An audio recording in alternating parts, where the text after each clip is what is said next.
नहमदुहु व नसल्ली अला रसूलिहिल करीम अम्मा बाद फ़अऊज़ु बिल्लाहि मिनश्शैतानिर रजीम बिस्मिल्लाहिर रहमानिर रहीम क़द अफ़लहल मुअमिनून अल्लज़ीना हुम फ़ी सलातिहिम ख़ाशिऊन सदक़ल्लाहुल अज़ीम। मोहतरम नाज़रीन, जैसा कि आपको मालूम है कि इससे पहले के प्रोग्रामों में हम आपको ये वजाहतें कर चुके हैं कि इन आयतों के अंदर अल्लाह पाक ने सूरह मुअमिनून की जो आयतें हैं इब्तिदाई, इन इब्तिदाई आयात में अल्लाह रब्बुल इज़्ज़त ने फ़लाह पाने वाले मुअमिनों की कुछ सिफ़ात ज़िक्र फरमाई हैं।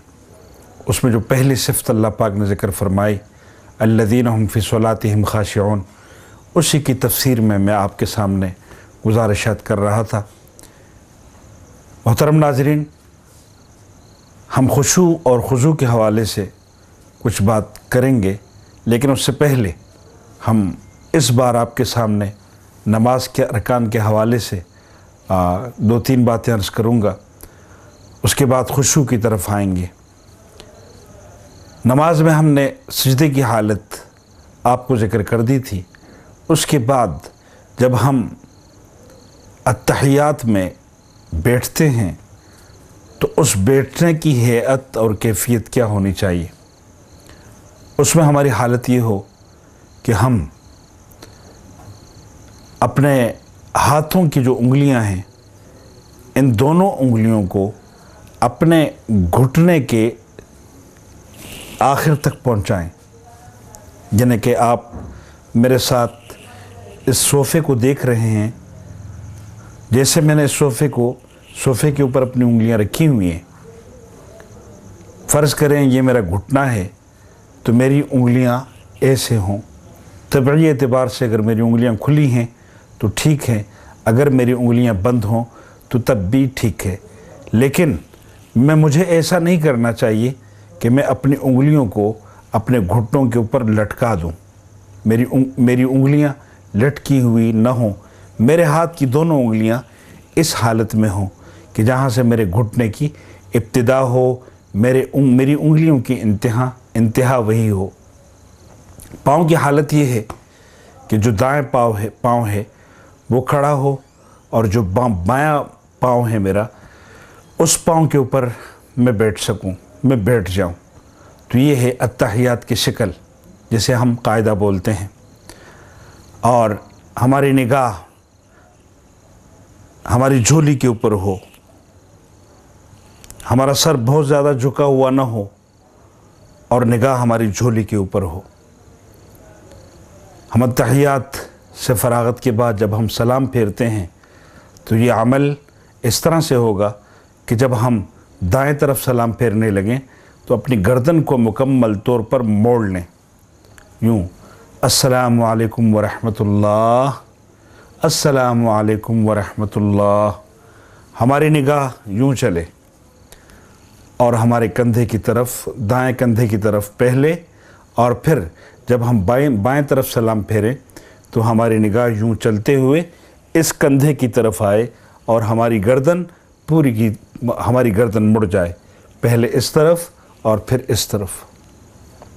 मोहतरम नाज़रीन, ये तो थी नमाज के अरकान की वो तफसील जिसे हम सुन्नत नमाज कहते हैं।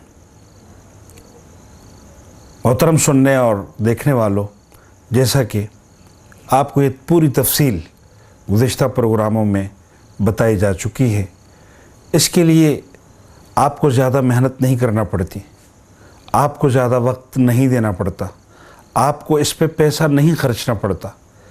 लेकिन जब आपकी नमाज ऐसी होगी तो वो आदाब से और नूरानियत से भर जाएगी। वही नमाज जो मसनून नमाज कहलाती है वो बन जाएगी। ये वही नमाज है जिसे अल्लाह पाक ने जिसके बारे में फ़रमाया अल्लज़ीना हुम फ़ी सलातिहिम ख़ाशिऊन, कि जो लोग अपनी नमाज में खुशू रखते हैं, फ़लाह पाने वाले मुमिनों की पहली खूबी और सिफ़त ये है। इसमें जो लफ्ज़ खुशू है, मोहतरम नाज़रीन, इसकी तफसील में मैं जाना ज़रूरी समझता हूँ, और वो तफसील इससे पहले भी मैं आपको क़दरे बता चुका हूँ, लेकिन अभी इस उन्वान को मज़ीद खोलना ज़रूरी समझता हूँ ताकि वो लफ्ज़ جو عاموں میں استعمال ہوتا ہو اور اس کے معنی سے ہم ناواقف ہوں تو یہ بہتر نہیں۔ لفظ خشوع اپنے دل کو اللہ کے سامنے جھکانا، خضوع کا معنی ہے اپنے وجود کو اللہ کے سامنے جھکانا۔ میں خشوع کی بات کروں گا کہ خشوع جو ہے یہ وہ حالت ہے کہ آپ کا دل اللہ عز و جل کے سامنے جھک جائے۔ آپ اللہ کے سامنے کھڑے ہیں اور حضور علیہ الصلوۃ والتسلیم فرماتے ہیں کہ یہی احسان ہے۔ خشوع اصل میں جب حضور علیہ الصلوۃ والتسلیم سے پوچھا گیا، حضرت جبریل امین علیہ الصلوۃ والتسلیم نے پوچھا کہ وما الاحسان، احسان کیا ہے؟ تو حضور علیہ الصلوۃ والتسلیم نے فرمایا ان تعبد اللہ کأنک تراہ فإن لم تکن تراہ فإنہ یراک۔ ان تعبد اللہ کأنک تراہ، تو اللہ کی عبادت ایسے کر جیسے کہ تو اللہ کو دیکھ رہا ہو، اور اگر یہ حالت اور کیفیت پیدا نہ ہو فإن لم تکن تراہ فإنہ یراک، اگر تو اللہ کو نہیں دیکھ رہا تو پھر یہ حالت ہو کہ اللہ تجھے دیکھ رہا ہے۔ تو یہ وہ کیفیت ہے جسے احسان کہا گیا ہے۔ اب یہ خشوع کا اعلیٰ ترین درجہ ہے، خشوع کا اعلیٰ ترین درجہ یہی حدیث ہے جو میں نے آپ کے سامنے ذکر کی۔ ایک سوال پیدا ہوتا ہے محترم ناظرین، اور آج کی دنیا میں کئی لوگ یہ سوال کرتے ہیں، لیکن ہاں، پہلے میں آپ کو بتاؤں کہ وہ سوال کیا ہے۔ وہ سوال یہ ہے کہ جو چیز نظر نہیں آتی کیا اس کا وجود ہوتا ہے؟ ہم کیسے دل کو یہ تصور دیں، دل میں یہ خیال پیدا کریں کہ ہم کسی کو دیکھ رہے ہیں جبکہ وہ ہمیں نظر نہیں آتا، جبکہ ہم اس کو دیکھ نہیں پا رہے، اور دوسری حالت یہ ہے کہ وہ ہمیں بھی نہیں دیکھ پا رہا۔ یہ تصور کیسے باندھیں؟ تو اس کا جواب یہ ہے کہ دنیا کے اندر جہاں ہم بستے ہیں، آپ بستے ہیں، بہت ساری چیزیں ایسی ہیں جو ہمیں نظر نہیں آتی، لیکن ان چیزوں کے وجود کا ہمیں یقین ہوتا ہے۔ جیسے میں آپ کے سامنے بات کر رہا ہوں، آپ میرے سامنے موجود ہیں، آپ مجھے دیکھ رہے ہیں، میری باتوں کو سن رہے ہیں، لیکن اس ٹی وی کے والیوم کو اگر آپ اونچا کر دیں تو ساتھ کمرے میں بیٹھے ہوئے بندے کو میں نظر نہیں آ رہا ہوتا، لیکن وہ مجھے سن رہا ہوتا ہے، میری آواز سن رہا ہوتا ہے۔ میری آواز کے سننے سے اسے یقین ہوتا ہے کہ میں بول رہا ہوں، میں بات کر رہا ہوں، حالانکہ وہ مجھے دیکھ نہیں رہا، لیکن اسے یہ یقین ہے کہ میں بات کر رہا ہوں۔ تو اس نے یہ یقین کیسے کر لیا کہ میں موجود ہوں؟ وہ تو مجھے نہیں دیکھ رہا، اس کو نظر نہیں آ رہا، لیکن میری گفتگو سے وہ اندازہ لگا رہا ہے کہ کوئی بولنے والا موجود ہے، کوئی بات کرنے والا موجود ہے۔ دوسری مثال یہ ہے محترم سامعین، جیسے ہم روشنی کو دیکھتے ہیں، ہمیں سورج نظر نہیں آتا، لیکن ہمیں یقین ہوتا ہے کہ سورج موجود ہے، جس روشنی کو ہم دیکھتے ہیں، روشنی سے ہمیں سورج کا پتہ چلتا ہے کہ اس روشنی کے پیچھے سورج ہے۔ اور ایک تیسری مثال جو دینا ضروری سمجھتا ہوں، ہوائی جہاز کو ہم دیکھتے ہیں، اس ہوائی جہاز میں مسافر بھی ہوتے ہیں، کئی لوگ ہوتے ہیں، اور اگر وہ نہ ہوں تو کم سے کم اس ہوائی جہاز کو چلانے والا پائلٹ تو ضرور موجود ہوتا ہے۔ ہم اس پائلٹ کو نہیں دیکھ پاتے، ہمیں وہ پائلٹ نظر نہیں آتا، لیکن ہمیں یقین ہوتا ہے کہ اس جہاز کو چلانے والا کوئی ہے، اس کے اندر پائلٹ موجود ہے، اس جہاز کے اندر انسان موجود ہیں، اس کو چلانے والے موجود ہیں۔ تو جب ہم ایک جہاز کو بغیر پائلٹ کے ہمارا یقین نہیں آتا، روشنی سورج کے بغیر ہمارے یقین میں نہیں آتی، اور بولنے والا بغیر وجود کے ہمیں یقین میں نہیں پڑتا، تو اب اللہ کی ذات تو ہے نا، जो इस पूरे कायनात को चला रहा है, जो सूरज चाँद को चलाता है, जो ज़मीन व आसमान को चलाता है, जो पहाड़ों को और दरियाओं को चलाता है, जो समंदरों को और इन सब सिलसिलों को चलाता है।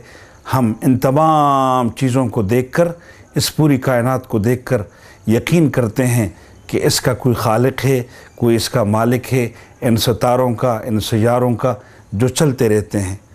अब अगर एक हवाई जहाज़ को बग़ैर चलाने वाले के नहीं चलाया जा सकता और सूरज की रोशनी बग़ैर सूरज के हमें मुयस्सर और हासिल नहीं हो सकती, तो हम ये यकीन क्यों नहीं करते कि सूरज की रोशनी सूरज की वजह से है। अब सूरज किसकी वजह से है? सूरज में इस रोशनी की सलाहियत किसने पैदा की? वही खालिक है, वही रब है जिसके सामने हम नमाज़ पढ़ते हैं। तो अगर नमाज से पहले हम अपने इर्द गिर्द देखें, हम ऊपर नीचे देखें, तो हमें यकीन हो जाएगा कि वही अल्लाह है जो इन तमाम चीज़ों का खालिक है, जो इन तमाम चीज़ों का मालिक है।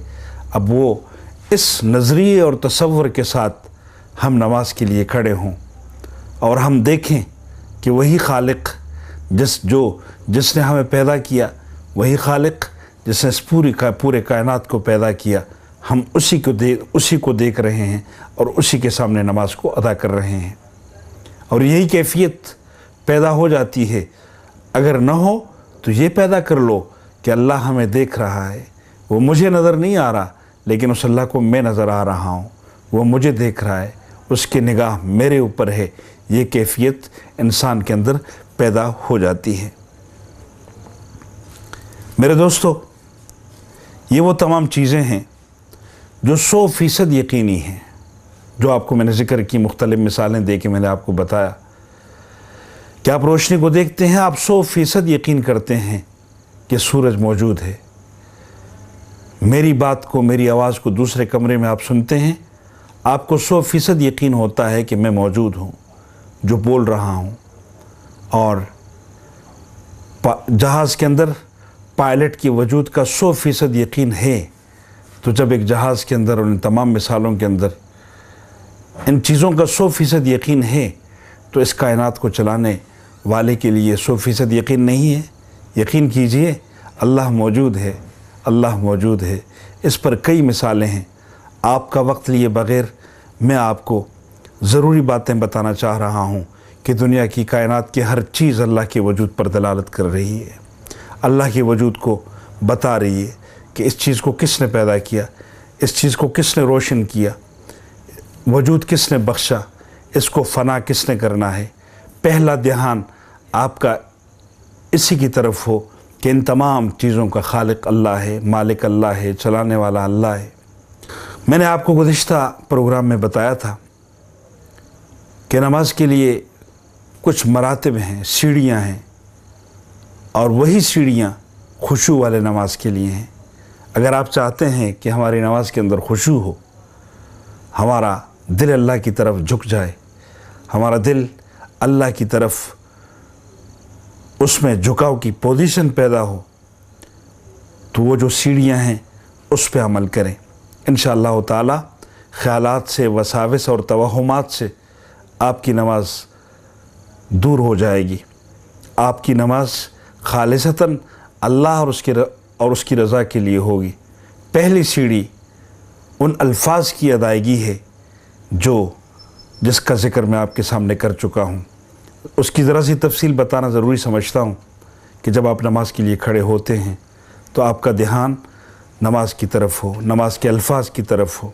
अल्हम्दुलिल्लाहि रब्बिल आलमीन अर्रहमानिर रहीम मालिक यौमिद्दीन। इन अल्फाज की तरफ आपकी तवज्जो हो, आप इन्हिमाक और तवज्जो के साथ इन अल्फाज की तरफ ध्यान रखें। आपका ध्यान जब अल्फाज की तरफ होगा, आपकी तवज्जो मुंतशिर नहीं होगी बल्कि एक ही जगह पे फोकस होगी। लेकिन शर्त यह है कि इस बात को आप हर वक्त में मुस्तहज़र रखें, अपने दिल में, दिमाग में इस बात को हाजिर रखें कि मैं कौन से आयत पढ़ रहा हूँ। हमारी नमाज क्या नमाज है? जब हम नमाज के लिए खड़े होते हैं तो गोया कि हम एक बटन को ऑन कर लेते हैं, एक स्विच को ऑन कर लेते हैं, और मतवातिर हम अल्फाज को अदा करते जाते हैं, हमें ख़बर भी नहीं होती कि हमने किन अल्फाज की अदायगी की। ये अफसोस वाली नमाज है। यहाँ तक कि हमें नमाज के अंदर जब हम रकतें पढ़ते हैं, उन रकात में हमें रकतों का पता नहीं चला कि हमने 3 रकतें पढ़ी हैं या हमने 2 रकतें पढ़ी हैं। ये अफसोस वाली नमाज है। अगर हमारा ध्यान अल्फाज की तरफ होगा कि हम क्या पढ़ रहे हैं, तो यकीनन हमें ये भी याद होगा कि हमने कितनी रकतें पढ़ी हैं। पहली रकत पढ़ी, फिर दूसरी पढ़ी, फिर तीसरी पढ़ी। इसी तरह से हम वसावस और ख्यालात से बच सकेंगे। दूसरी सीढ़ी जो है वो ये है, इसको भी समझना बहुत ज़रूरी है कि हम अल्फाज के मानी की तरफ गौर करें। और मानी का सीखना कोई मुश्किल नहीं है, इस पर ज़रा सी मेहनत की ज़रूरत है। लेकिन हम दुनिया को वक्त देते हैं, दुनिया के नवाफ़े, दुनिया के मुनाफ़ों की तरफ हमारी तवज्जो रहती है, लेकिन दीन की तरफ और वो अमल जिसे हम एक दिन में 5 मरतबा करते हैं, या उस अमल का हमें एक दिन में 5 मरतबा करने का हुक्म किया गया है, उस अमल की तरफ, उसके समझने की तरफ हमारी कोई तवज्जो नहीं होती। नमाज के अंदर अदा होने वाले अल्फाज, उनका माना क्या है, ये हमें समझना ज़रूरी है। अगर हम इसको समझ लें तो उसके बाद जो दूसरी सीढ़ी है, जो दूसरा मरतबा है, वो ये है कि हम अगर ये पढ़ें अल्हम्दुलिल्लाह रब्बिल आलमीन, तमाम तारीफ़ें उस अल्लाह के लिए हैं जो तमाम जहानों का पालनहार है, जो तमाम जहानों का पालने वाला है। हमारे जहन में अल्लाह की खिलकत, उस अल्लाह की हक़ानियत आ जाएगी। तफसीर में जाने की ज़रूरत नहीं, सिर्फ माने की तरफ आप तवज्जो दें। अर्रहमान अर्रहीम, आपके जहन में अल्लाह पाक की रहमान और रहीम वाली सिफ़त की खूबियाँ आ जाएगी कि वो अल्लाह रहमान भी है, वो रहीम भी है। मालिक यौमिद्दीन, वो क़यामत के दिन का मालिक है, वो रोज़ जज़ा और सज़ा के दिन का मालिक है। इय्याका नअबुदु व इय्याका नस्तईन, आपके अंदर आजिज़ी आएगी, आपके अंदर अल्लाह की बड़ाई आपके दिल में पैदा होगी। आप अल्फाज के माना की तरफ गौर करेंगे, आपको पता चलेगा कि मैं ये नमाज, इसका तकाज़ा क्या है, अल्लाह क्या मांगता है, हम क्या कर रहे हैं। या अल्लाह, हम तेरी इबादत करते हैं, तेरी ही इबादत करते हैं और तुझ ही से मदद मांगते हैं। हमें पता चलेगा कि इबादत अल्लाह ही की है और मदद उसी अल्लाह से ही मांगी जाए, उस अल्लाह के अलावा किसी से मदद न मांगी जाए। इहदिना सिरातल मुस्तकीम, आप फिर अल्लाह से दुआ करते हैं। जब आप इस जुमले पे जाते हैं, इन अल्फाज पे जाते हैं, तो आपके जहन में, आपके दिल में, आपके दिमाग में फ़ौरन इसका तर्जुमा आ जाता है, इसका माना आ जाता है कि आप अल्लाह से मांग रहे होते हैं कि अल्लाह मुझे सिरात मुस्तकीम पे चला। कौन सा सिरात मुस्तकीम? अल्लज़ीना अनअमता अलैहिम, कि जो तूने, जिन पे तूने अपने इनाम याफ्ता लोगों को चलाया। गैरिल मग़दूबि अलैहिम वलद्दालीन, और या अल्लाह उन पे ना चला जिन पे तेरे मबगूज़ लोग चले, या वो लोग जो इनाम याफ्ता थे वो तेरे मबगूज़, वो तेरे मकबूज़ नहीं हैं, उन पर तेरा गज़ब नहीं है। वलद्दालीन, या अल्लाह मुझे गुमराह न करना, आमीन। ये तर्जुमा है, ये वो माना है जिसको आप नमाज के अल्फाज की अदायगी के साथ, अगर आपका ध्यान, आपकी तवज्जो इन अल्फाज के माने की तरफ हो, तो आपके ख्याल बिगड़ नहीं सकते, आप वसवसात और तवहुमात का शिकार नहीं होंगे, आपके दिमाग में, आपके दिल में ख्यालात पैदा नहीं होंगे। और जब ख्यालात पैदा नहीं होंगे तो यकीनन ये वो नमाज होगी जो मकसूद है, इसके बारे में अल्लाह ने फरमाया अल्लज़ीना हुम फ़ी सलातिहिम खाशिऊन, जो कामयाब वो लोग हैं जो अपनी नमाज के अंदर खुशू रखते हैं, जो खुशू के साथ अपनी नमाज को अदा करते हैं। मोहतरम नाज़रीन, आखिरी सीढ़ी जो तीसरी सीढ़ी है, वो आपको बताता चलूँ कि वो सीढ़ी यही है कि जिसके बारे में हज़रत सल्लल्लाहु अलैहि वसल्लम ने फरमाया इन ताबुदुल्लाह कअन्नका तरा, इन ताबुदुल्लाह कअन्नका तरा फ़इन लम तकुन तराहु फ़इन्नहु यराक, कि तेरे अंदर ये खूबी पैदा हो जाए कि तू अल्लाह को देख रहा है, और अगर ऐसा न हो तो कम से कम ये मर्तबा हो कि अल्लाह तुझे देख रहा है। तो ये कैफ़ियत, अल्लाह के वजूद की कैफ़ियत, अल्लाह को देखने की कैफ़ियत, फिर ये अगर कमज़ोर दर्जा हो तो वो ये हो कि अल्लाह मुझे देख रहा है। यकीनन जब आपकी तवज्जो इस तरफ होगी, इन 3 सीढ़ियों की तरफ होगी, अल्फाज की तरफ होगी, अल्फाज के माना की तरफ होगी और अल्लाह के वजूद की तरफ होगी, تو آپ کو کبھی خیالات نہیں آئیں گے۔ اللہ پاک ہماری نمازوں کو وہ کمال نصیب فرمائے جو کامیاب مومنوں کی نمازیں ہیں۔ اور آپ کو معلوم ہے کہ یہاں پر اللہ رب العزت نے کیا فرمایا؟ یہاں پر ابتدا میں اللہ رب العزت نے فرمایا قد افلح المؤمنون، البتہ تحقیق کامیاب ہیں، فلاح پانے والے ہیں۔ فلاح کا معنی آپ سمجھتے ہیں کہ کیا ہے؟ فلاح کا معنی صرف کامیاب نہیں ہے، فلاح کا معنی ہے کہ دنیا اور آخرت کے اندر کامیاب لوگ کون سے ہیں؟ وہ مؤمنین ہیں الذین هم فی صلاتہم خاشعون، کہ جو اپنی نماز میں خشوع اختیار کرتے ہیں۔ اللہ پاک ہمیں اپنی نمازوں میں خشوع اختیار کرنے کی توفیق عطا فرمائے، اور ہم نے جو کہا، ہم نے جو سنا، اللہ ہمیں اس پہ عمل کی توفیق عطا فرمائے۔ میں انہی الفاظ پہ اکتفا کرتا ہوں۔ وآخر دعوانا ان الحمدللہ رب العالمین۔